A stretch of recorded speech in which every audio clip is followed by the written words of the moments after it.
Hello everyone, welcome to diamond world. जैसे कि आप लोगों को पता है कि आज है धनतेरस। तो धनतेरस क्यों मनाया जाता है, आज हम आप लोगों को इसके बारे में बनाना चाहते हैं। इससे पहले आप सभी को हैप्पी धनतेरस और आपका दीपावली, छठ पूजा, आने वाले सभी पर्व अच्छे जाएं। मेरा भगवान से ये दुआ है। तो चलते हैं धनतेरस क्यों मनाया जाता है इस पे।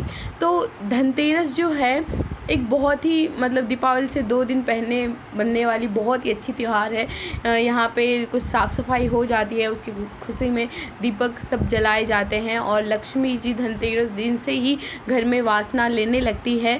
तो जब बहुत दिनों की बात है, लक्ष्मी और नारायण, लक्ष्मी जी नारायण जी कहीं जाने वाले थे, तो लक्ष्मी जी पृथ्वी लोक पे नारायण जी आने वाले थे। तो लक्ष्मी जी ने बोला कि हम भी आपके साथ चलेंगे। तो जब वो आने लगे नारायण, तो उन्होंने बोला कि आप हमारे साथ तभी चल सकते हो जबकि मैं पृथ्वी लोक पे जाके आपको जो जो बोलूँ आप वही करेंगे। तो बोले ठीक है। तो लक्ष्मी नारायण चले पृथ्वी लोक पे जाने के बाद वो कहीं दूर तक देखे माहौल क्या है, चीज़ क्या है। तो उन्होंने देखा कि किसान लोगों के घर में बहुत ही लक्ष्मी की कमी है, बहुत ही दरिद्रता है।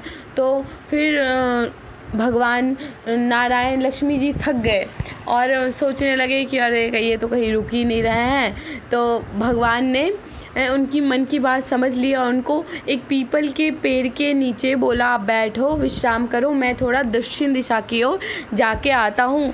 तो फिर जब लक्ष्मी जी वहाँ पे बैठे थे तो उनके मन में एक ऐसा सवाल आया कि वो आखिर क्यों हमें नारायण ने दक्षिण दिशा की ओर नहीं लेके गया, आखिर ऐसा क्या है। उनको तो ये पता नहीं था कि वो समझ गए कि हम थक चुके हैं, इसके लिए हमें उन्होंने बोला रुकने के लिए।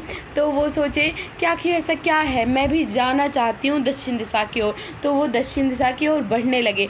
जब वो दक्षिण दिशा की ओर बढ़ने लगे तो जाते जाते उन्हें एक खेत दिखा जिसमें बहुत ही सुंदर सुंदर सरसों के फूल लगे हुए थे। तो उनका मन हुआ कि सरसों के फूल से थोड़ा श्रृंगार कर ले।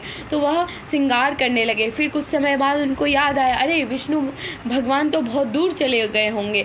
तो फिर वो आगे बढ़े तो एक खेत में बहुत ही अच्छी एंड मोटी मोटी गन्ने लगे हुए थे, लगे हुए थे। तो उनको मन हुआ, और दिखने में ही बहुत मीठी लग रही थी, तो उनको मन हुआ कि थोड़ा मैं भी खाऊं।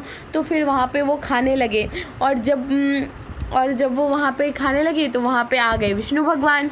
तो विष्णु भगवान आ गए तो बोले, हम आपको मना किए थे ना कि आप दक्षिण दिशा की ओर मत आइए, फिर आप यहाँ पे क्यों आए। तो उन्होंने कहा, और आपने किसान का नुकसान कर डाला। तो लक्ष्मी जी ने कहा कि हम किसान का की पूर्ति करेंगे, क्योंकि जब लक्ष्मी जी सरसों से श्रृंगार कर रही थी तो जब वो श्रृंगार करते करते खुश होके जब वो कूद रही थी, जब नाच रही थी, तो पूरा सरसों का फूल बेकार हो गया। और जब यानी कि गन्ना तोड़ रही थी, तो गन्ना का जड़ना बहुत मजबूत होता है, वो तोड़ने में जब उनका मेहनत लगा, इसके कारण बाकी के जो गन्ने थे वो भी ख़राब हो चुके थे। इसलिए लक्ष्मी जी ने कहा कि चलो हम किसान के घर चलते हैं और उनका क्या दिक्कत है उनका हल करेंगे। तो वो जब गए तो उन्होंने देखा कि उनके घर में बहुत ही ज़्यादा दरिद्रता थी। तो भगवान विष्णु ने कहा कि अभी इस किसान को सबसे ज़्यादा आपकी ज़रूरत है, यानी कि लक्ष्मी यानी कि धन की ज़रूरत है। तो उन्होंने कहा ठीक है, मैं इनका इतना नुकसान की इसके लिए 12 महीने यानी कि 1 साल मैं इनके घर पे रुकूंगी। तो उन्होंने कहा ठीक है। फिर विष्णु भगवान चले गए। फिर वो वहाँ पे रहने लगे और लक्ष्मी जी वहाँ पे उनके घर में थे। इसके लिए उनके किसान के घर में धन्य धान, पैसे, अच्छे अच्छे घर सब बहुत ही अच्छे से हो गए थे। और वो किसान समझने लगा था कि ये लक्ष्मी जी का उपकार है। जब अगले 12 माह के बाद विष्णु भगवान उन्हें लेने आए तो वो किसान आग्रह करने लगा लक्ष्मी जी से कि आप मत जाओ, ऐसे करके बहुत जाने देना ही नहीं चाहता था, क्योंकि वो किसान बोला कि यदि आप हमारे नुकसान किए हो तो मेरा मन इतना में ही भरपूर नहीं हो रहा है, आप हमारे घर में ही रहो।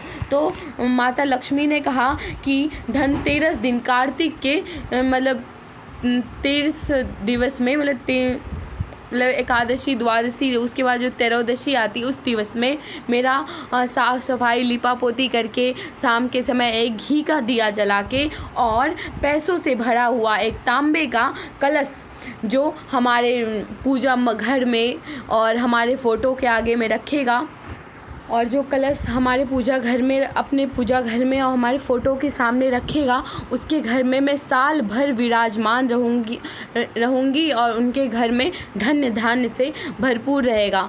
तो इसी तरीके से उसी दिन से धनतेरस का शुभारंभ हुआ और धनतेरस के शाम में घी का दिया और तांबे के कलश में पैसे भर के रखना चाहिए। अभी हमारे पास भरे हुए कॉइन वगैरह इतने रहते ही नहीं हैं, तो मिनिमम हम 2-3 सिक्के डाल के तो वहाँ पे रख ही सकते हैं। तो इसी प्रकार से धनतेरस की कहानी ख़त्म हुई और भगवान धन्वंतरी की आज के दिन पूजा होता है, तो उनका भी पूजन करें और भगवान की याद करें। और आप लोगों से रिक्वेस्ट है कि लाइक, कमेंट एंड शेयर भर के करें, और मेरे बाकी वीडियो का लिंक डिस्क्रिप्शन में है, तो जाके चेकआउट ज़रूर करें।